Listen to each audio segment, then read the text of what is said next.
Okay, welcome back. This is part 3, Introduction to Basic HTML and CSS.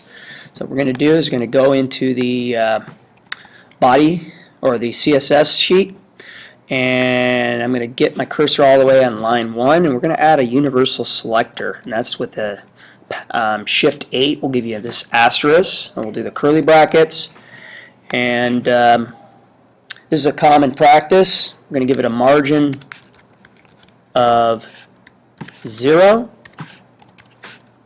and padding 0. So all elements will take on these two features unless it's brought into other tags, which will then override it. But this will be our starting point. Don't forget the semicolons, which I apparently forgot. Okay. So I'm going to save it, and let's see, refresh. There you go. So it just pushes everything up top here. Now, it doesn't look right, but that's okay because this content here will be inside of its own little section. And so we're going to continue in our HTML adding our div. Well, actually, we have all our divs, but we're going to add the styles to those divs, okay? So what's our first div in our HTML? It's our wrapper. Again, that contains everything.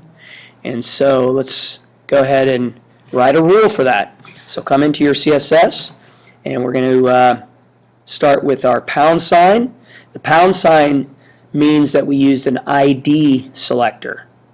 Okay, and we're going to give it the name wrapper, and then our curly brackets, and let's go ahead and set the width, and we'll set that to 960 pixels, and I'm going to give it a height of 900 pixels. Okay. And let's go ahead and add a background color. I'm going to start with yellow, just the basic yellow. Okay, let's save it. Come in here and go ahead and refresh. And there's yellow. Let's see what it looks like full screen. Okay, so you see how it's all flushed to the other side, and that's due to the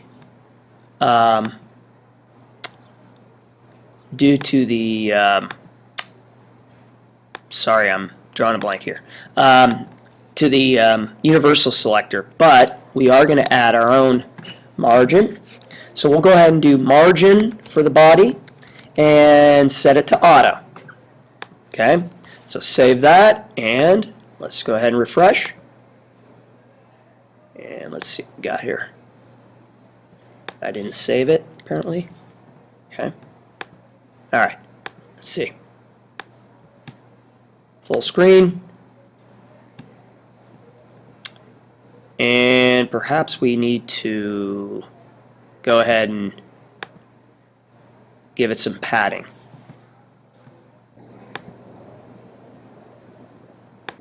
Okay, maybe you figured it out before I did. I put the margin auto in the body.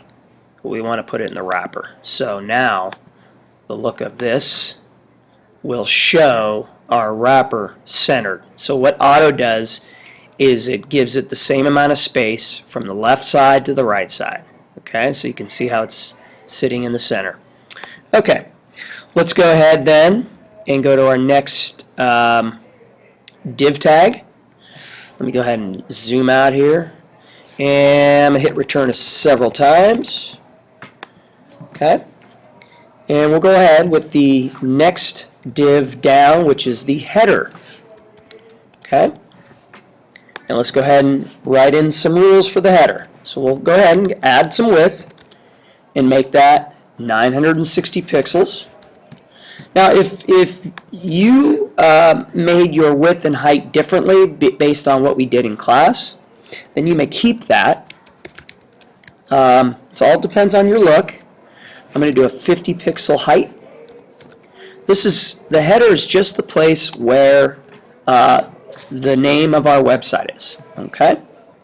Also known as a banner. Let's give it some background color. Now you're going to want to be creative with your color. Make sure you have a nice color scheme. Make sure the colors work. I'm just going to go with the black, and then since my type is already black, I'm going to go ahead and add a rule for the H1.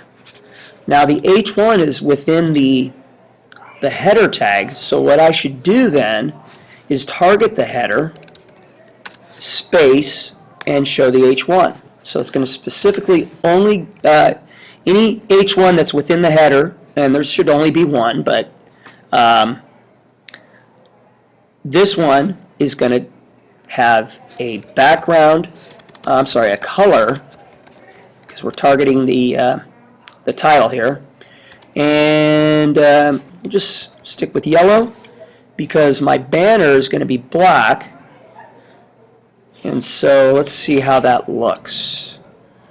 We can also text align. I think I'll do that, and have that center. Okay. So again, the header background color is going to be black. I'm going to save it now, and let's refresh that. And there it is. Okay, looking good. All right, let's move on. Below the header is going to be our navigation, and we'll just go ahead and call that nav. I think in one of the classes we called it nav bar. Whatever you think is going to work is fine. It's just a name. Anything can work as long as it describes it properly. I'm going to go ahead and do the same width, 960. Okay. With a height, this time I'm going to make this 150 pixels because the navigation is going to hold our buttons. Okay. And then the height, let's see, the background color. We'll give that, let's see. You know what, I'm going to find a, maybe a more pleasing color. I could go with my pink. Let's see how that looks.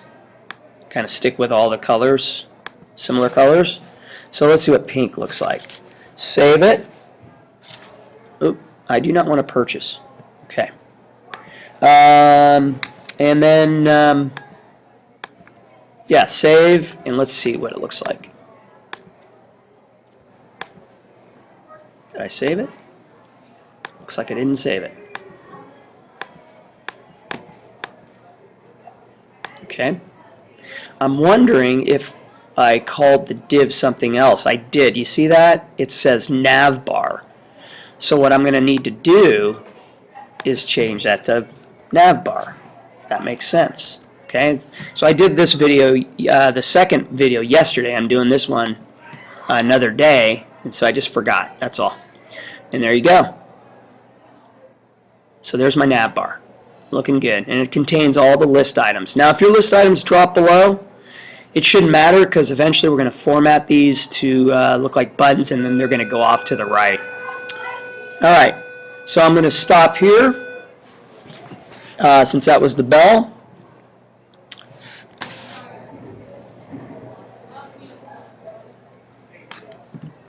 Alright, so I'm going to make my class wait a little bit. I'm going to add a couple more CSS rules just to finish this up. So the next in line is called content, and I'll go ahead and give it the same width. So I'm just going to copy this, Command C or Control C, and let's see, and paste. And I'm going to give it a height of 500 pixels and a background color. Excuse me.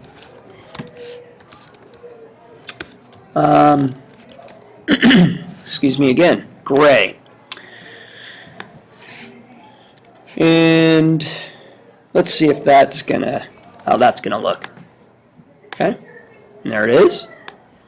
Again, these colors can be adjusted. For now, we're just getting the structure. Come up with a nice color scheme so everything works. Okay. And the last thing we're going to do is add a footer. And that should conclude the video, this part anyway. And this will be a footer with the pound sign. Don't forget the pound sign. The pound sign is very important. Okay, and then we'll do the same width so that they all line up similarly. We're going to do a height. This height is going to be the same height as the header, so it's 50 pixels. And let me scroll down here. Oop, wrong one. Yes. And maybe I'll zoom in so you guys can see it better. Hopefully you have full screen mode and everything will be looking good. So I'm going to give it the same background color of black. And I'm going to save it. And this one, I believe, shows our copyright. Let's see. I'm going to scroll down here. You know what? We do not have a footer div tag. Interesting, huh? So let's go ahead and go to our HTML. And what we need to do is go inside between the content. And let's go ahead and add the ID called footer. Okay? And I'm surprised I forgot that. And we'll just close it with the closing div, and then we'll just give it a copyright. So the copyright is Shift 7. That's that ampersand sign, and we'll write in copy with a semicolon, and then you're going to go ahead and write the date along with your name. Dude's website, and let's give it an H1 tag. H1 and H1. Okay, let's save it, and I think I already colored it, so it should be there. Let's see if it's down there. There it is. Now, the reason why we don't see it's right there, but that's because you got black type on black type. So what I'm going to do is go back to my CSS and give it a color of white. Save and refresh. There it is. And then I could text a line, of course. So why don't I do that right now? And center. Save and refresh. Okay, so that concludes the setup of our document, our HTML page with all the divs. In the next video, video number 4, we're going to change these list items into buttons. So look forward to that. Thanks for watching.